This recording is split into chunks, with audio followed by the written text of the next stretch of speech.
The Los Angeles Lakers and Golden State Warriors clashed in Game 1 of the semifinals in the West in a very, very highly anticipated second round, one of the most highly anticipated second rounds in recent history, and this game, Game 1, did not disappoint. The Lakers come out on top in a win that was very close, but in that fourth quarter they did have a pretty good lead, but the Warriors came back in a 14-0 run, made this game very close down the stretch, and it came down to the very, very last play, and the Lakers survived and go up 1-0 against the defending champs, led by an Anthony Davis masterclass, putting up 30 points, 23 rebounds, 5 assists, and 4 blocks. And with this incredible performance, Anthony Davis becomes the first Laker since Shaq to drop a 30-20 playoff game. And I believe I read he's also the only second player ever to drop 30, 23, 5 assists and 4 blocks since Tim Duncan in 03, and Tim Duncan did it twice. And of course I'm talking about in the playoffs, just an absolute masterclass performance by Anthony Davis.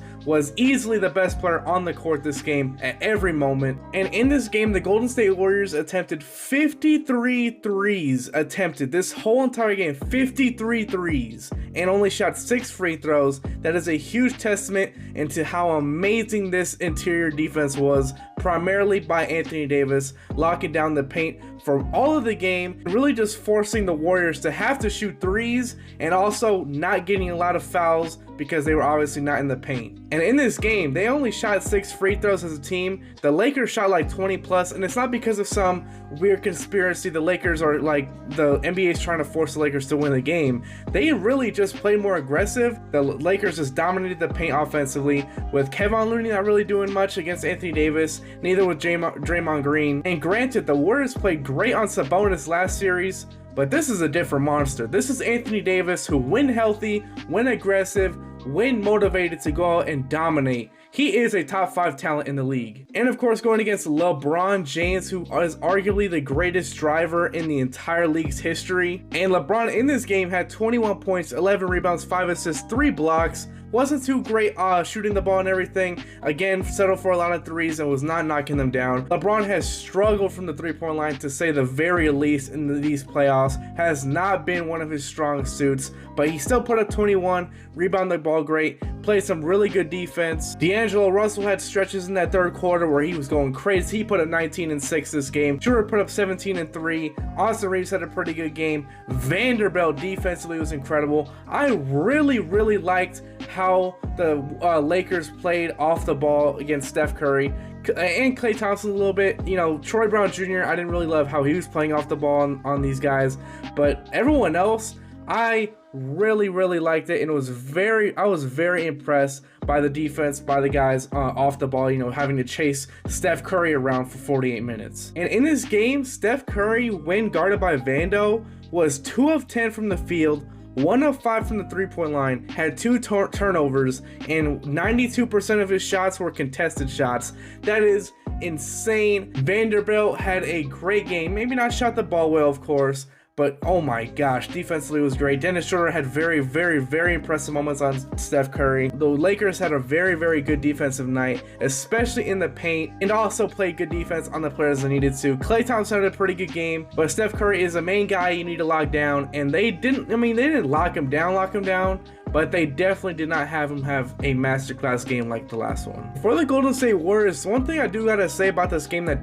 is kind of worrying if you're a Warriors fan. This is a game they gotta win, like without a doubt. You're for one at home. Game 1, you're at home. You gotta set the tone for the rest of the series. Obviously, that's a given. But also, this is one of the few games during these playoffs where Steph Curry's actually had a help that's, you know, not of course himself. Like Klay Thompson had a pretty good game. Jordan Poole had a pretty good game. We're gonna get into what Jordan Poole did this game, but throughout the whole game, he had a pretty decent game. Andrew Wiggins didn't play awful. Like, they had a help. Like, Steph Curry wasn't just out there alone, only being the guy to rely on offensively. Like, they had other guys doing the work, and they still lost this game, which is very worrying, especially when you look at the fact that they could not stop Anthony Davis at all, and I don't really see them finding a way to, because Kevin Looney and Draymond Green, I liked how Draymond Green played at times. Like, he was able to force them to, you know, take some fadeaways from the mid-range and they were off, but like, other than those like 2 plays maybe where he did that. They were unable to stop him completely. And when you have LeBron James out there who can drop 35 any night, any given night, D'Angelo Russell, Austin Reeves, all these guys can drop very good 25 to 30 point nights. That is worrying, and they did not have it this game. Those guys. It was only Anthony Davis that really had it go in this game for the Lakers, and everyone else is kind of sprinkled throughout. But for the Warriors, they were very well spread out, and they still were unable to win this game. Very worrying for the Lakers, and when you look at their past performances during these playoffs, I don't know if they can repeat this much of a spread out game with all the guys. But for the Golden State Warriors, next game is already must win. They cannot go down 0-2 going to LA against LeBron and Anthony Davis. That is a death sentence. You already know the drill with this. Cannot go down 0-2 going away. That is awful, awful, awful way to set yourself up to lose a series. But this series in general, though, it has legendary written all over it. Like, this is gonna be a classic series. This game 1 did not disappoint at all. Cannot wait for hopefully 6 more games of this. I want this series to go on as long as possible. This is gonna be amazing basketball to watch. LeBron versus Steph, or if you want to say Davis versus Steph, I don't care. Steph and Clay versus LeBron and AD. This is just gonna be phenomenal. But one thing I do gotta say, Jordan Poole, what the heck was that shot? That was a awful shot. I don't care if he was wide open. I don't care about any of that. He still had, 10 seconds on the clock. The Warriors had 10 seconds on the clock to get a shot off, and they settled for a very, very deep 3 that Steph Curry only takes when he's on fire.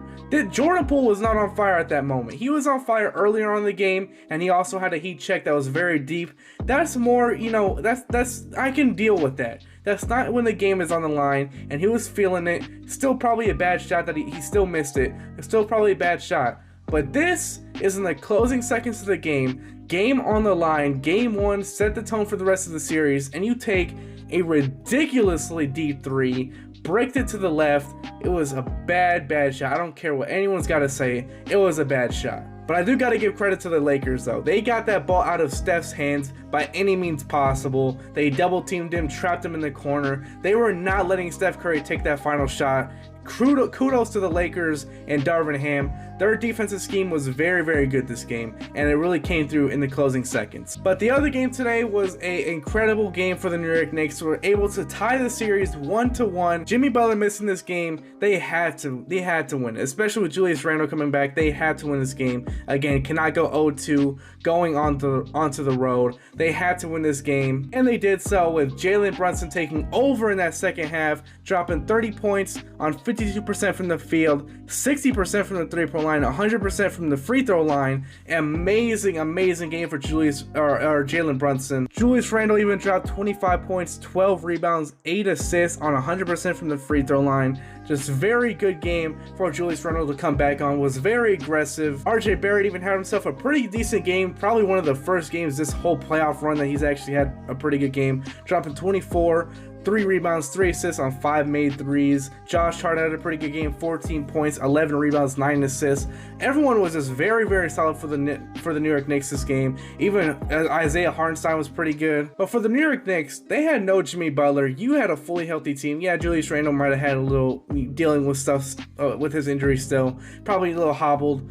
But Jimmy Butler missed this game, and they barely won. Like, this was a very close game. Went down to the wire. Caleb Martin had a pretty good game. Gabe Vincent had a pretty good game. Like, this was way closer than it should have been. And this Miami Heat team is not going anywhere. Like, Jimmy Butler comes back next game, game 3 in Miami on Saturday, I believe. Eric Spoelstra said it in the post-game press conference, I believe, or is it pre-game? I don't know. This game is going to be a dogfight.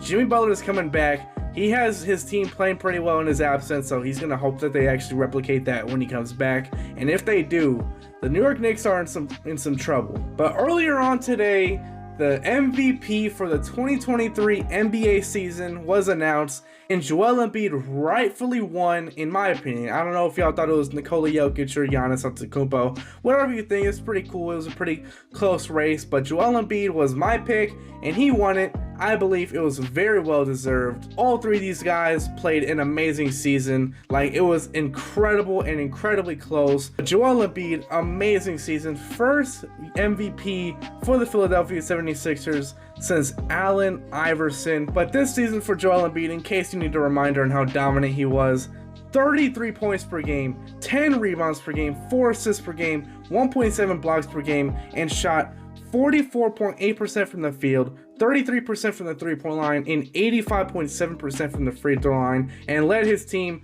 to the 3 seed, was a 2nd seed at times, but health kind of got out the way, but led his team to the 3rd seed and swept. I mean, obviously the playoffs don't have to do with a regular season award, but swept his way to the 2nd round, and as of right now, his team is up 1-0 against the Celtics. Literally was the definition of dominant this year. Some other news that happened this morning as I'm recording this: Grizzlies informed Dillon Brooks that he will not be brought back under any circumstances. So Dillon Brooks is gone. Memes are flying everywhere like he's going to the Shanghai Sharks. Memes were flying everywhere, left, right, and center as soon as this news came out. Dillon Brooks has been the punching bag of the NBA, especially since he started talking trash to LeBron in the first round. And this was all brought on by himself. He has no one to blame but himself with all this pressure and all this trash talk and all this criticism on his game and his, style of play and everything. This was all brought on by himself, and now the Grizzlies don't want him back because it was a lot of self-made distractions. But anyways, I'm gonna wrap up the video here. If you liked the video, hit the like button down below, subscribe button, notification bell, so you can be notified as soon as I upload. If you agree, disagree, or you're on the fence with what I'm saying, put it down in the comments below. Let's have a conversation about it. Be respectful, and hope to see you guys in the next one. Peace out.